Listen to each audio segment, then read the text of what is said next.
Telugu serial నటులిద్దరూ చనిపోయారు. బుల్లితెరపై విషాద ఛాయలు అలుముకున్నాయి. నిజమే, మనిషి ప్రాణం విలువ తెలిసిన ఎవరికైనా ఇది బాధ కలిగించే వార్త. సీరియల్ యాక్టర్లు పవిత్ర, చంద్రకాంత్ల వరుస మరణాలు వారి మధ్య బంధాన్ని తెలియజేస్తున్నాయి. వివాహేతరమే అయినా విడిపోలేనంత ఇష్టం ఉండవచ్చు. అయితే ఇంతేనా? ఒక ప్రాణం విలువ ఒకరి బంధంతోనే ముడిపడి ఉంటుందా?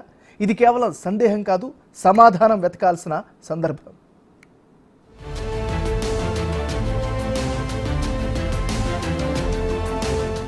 టీవీ ఇండస్ట్రీలో నెలకొన్న ఈ విషాద ఘటన 2 తెలుగు రాష్ట్రాల్లో సంచలనంగా మారింది. నిజానికి తెలుగు సినిమాకు ఎంతమంది అభిమానులున్నారో అదే స్థాయిలో టీవీ సీరియళ్లకు ఉన్నారు. అందుకే ప్రతి ఇంట్లో వీళ్ళిద్దరి మరణాలపైనే చర్చోపచర్చలు నడుస్తున్నాయి. త్రినయని సీరియల్ ఫేమ్ పవిత్ర జయరాం కారు ప్రమాదంలో కన్నుమూశారు. ఆమె చనిపోయిన 5 రోజులకే తన ప్రియుడు సీరియల్ నటుడు చంద్రకాంత్ కూడా ఆత్మహత్య చేసుకున్నారు. రంగారెడ్డి జిల్లా నార్సింగి పోలీస్ స్టేషన్ పరిధిలోని అల్కాపూర్ కాలనీలో ఉన్న తన నివాసంలో చంద్రకాంత్ ఉరివేసుకుని సూసైడ్ చేసుకున్నారు. విషయం తెలుసుకున్న పోలీసులు ఘటనాస్థలికి చేరుకొని కేసు నమోదు చేసి దర్యాప్తు చేస్తున్నారు. ఆత్మహత్యకు గల కారణాలపై వివిధ కోణాల్లో విచారణ చేస్తున్నారు. అయితే తాను ఎందుకు చనిపోయాడన్నది కూడా స్పష్టంగానే ఉంది. కొన్ని రోజులుగా తన సోషల్ మీడియా ఖాతాలో పోస్టులు చూస్తే అది అర్థమవుతుంది. అయితే ఏ వ్యక్తి మరణమైనా మరికొందరిపై ప్రభావం చూపుతుందన్నది నిజం. అందుకే పవిత్ర మరణం చంద్రకాంత్ మరణానికి కారణమైంది.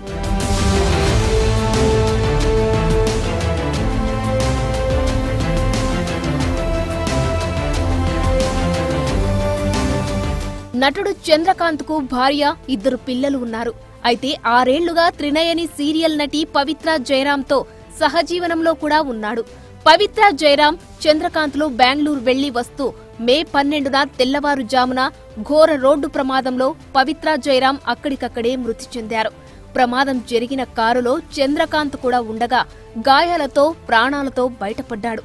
అయితే పవిత్రను ప్రాణంగా ప్రేమిస్తున్న చంద్రకాంత్ తన కళ్ల ముందే ప్రాణాలు వదలటాన్ని జీర్ణించుకోలేక తీవ్ర మనోవేదనకు గురయ్యాడు. అప్పటి నుంచి డిప్రెషన్లోకి వెళ్లిన అతడు మానసికంగా కృంగిపోయి బలవన్మరణం పొందారు. ఇది ఒకవైపు ఇద్దరి వ్యక్తుల మధ్య ప్రేమను చూపిస్తుంటే, మరోవైపు వివాహేతర సంబంధాలు జీవితాలను నాశనం చేస్తాయనే అభిప్రాయానికి ఆజ్యం పోస్తున్నాయి.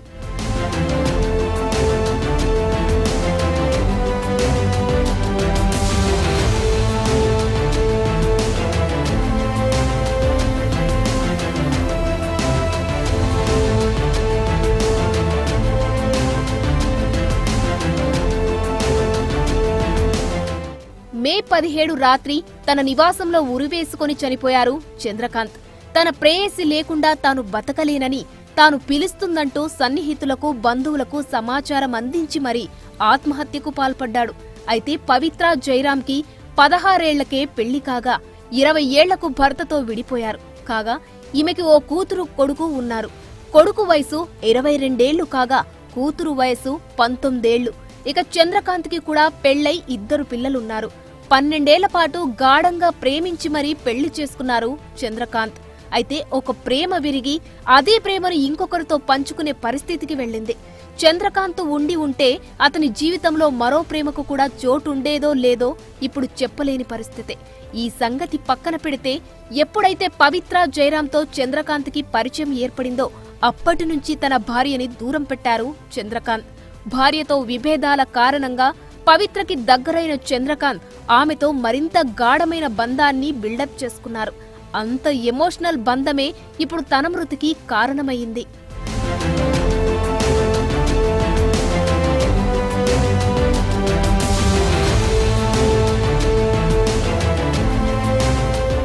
అప్పుడెప్పుడో 100 ఏళ్ల క్రితం తెలుగు కవి రాయప్రోలు సుబ్బారావు ఓ కాన్సెప్టును పరిచయం చేశారు.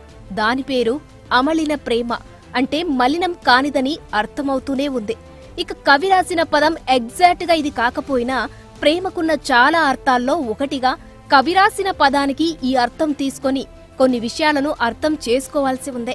ప్రేమలో పవిత్రం, అపవిత్రం అనేవి 2 ఉంటాయి. ఇవి 2 ప్రాణాలు తీసుకునేంత స్థాయికి తీసుకెళ్తాయి. అయితే ఇక్కడ జరిగిన ఆత్మహత్య పవిత్రమే కావచ్చుగాక. మరి 12 ఏళ్లు గాఢంగా ప్రేమించి పెళ్లి చేసుకున్న చంద్రకాంత్ చూపించిన మొదటి ప్రేమ అపవిత్రమైనదని అర్థం చేసుకోవాలా? అది కూడా కాదు. ఆరెంజ్ అనే తెలుగు సినిమాలో ప్రేమ పర్మనెంట్ గా ఉండదనే కాన్సెప్ట్ ప్రకారం కొందరు దీన్ని సమర్థిస్తారు కూడా.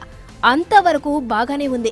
మరి ప్రాణాలు తీసుకుంటే ఆ ప్రేమ గెలుస్తుందా అంటే వారి వ్యక్తిగతంగా ఈ అంశాన్ని అర్థం చేసుకోవాలి.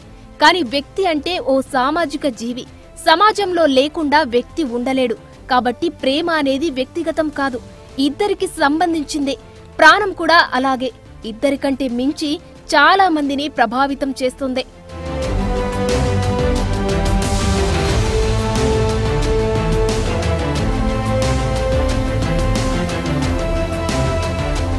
ఇక ఇంతకు ముందు చెప్పుకున్న అమలిన ప్రేమలో మానసిక అభిమానానికే అవకాశం ఉంటుంది. శారీరక సౌఖ్యమనే బంధానికి ఇది చాలా దూరంగా ఉంటుంది. నిజంగా పవిత్రమైన ప్రేమలో ఆ బంధం లేకపోతే అమలిన సంబంధం ఎలా ఉంటుందో ఊహకు మాత్రమే వదలాల్సిన పరిస్థితే. ఎందుకంటే కవి చెప్పిన అలాంటి ప్రేమ తెలుగు సినిమా ఆరెంజ్లోనూ లేదు, ప్రస్తుత ప్రపంచంలోనూ కనిపించలేదు. కాబట్టి ప్రేమ ఆకర్షణతో కూడుకున్నదనే సత్యం అందరికీ తెలిసిందే. ఇందులో ఎక్సెప్షన్స్ లేవు. ఎందుకంటే ఆకర్షణకు సోకాల్డ్ అందంతో సంబంధం ఉండదు. అందుకే ఇద్దరి మధ్య ఏ బంధం ఉందో దాన్ని బట్టి వాళ్ల అనుబంధం అర్థం చేసుకోవాల్సి ఉంటుంది. ఇక్కడ చంద్రకాంత్ మరణం విషాదాన్ని కలిగించినా అతను తన భార్య పిల్లలను పట్టించుకోకుండా పవిత్రతో సంబంధాన్ని కొనసాగించడం కొందరు సానుకూలంగా తీసుకోలేని పరిస్థితి. పోనీ అతను చచ్చి సాధించిందేంటనేది కూడా ప్రశ్నగానే ఉంది. చనిపోయే ముందు అతను పవిత్రను తలుచుకుంటూ ఇన్స్టాలో పెట్టిన పోస్ట్ల కింద చాలా మంది ఇలాంటి కామెంట్లే పెడుతున్నారు. తన భార్య, పిల్లలు, పోనీ పవిత్ర పిల్లలు, వీరిలో ఎవరిని బాధ్యతగా స్వీకరించలేకపోయాడు చంద్రకాంత్. ఇదే చాలా మందిని ప్రశ్నించేలా చేస్తోంది.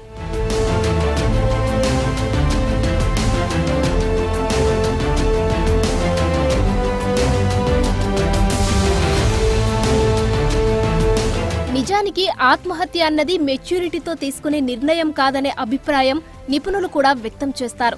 ముఖ్యంగా వివాహేతర సంబంధంలో జరిగే మరణాలకు ఈ వాదన బలంగా పనిచేస్తుంది.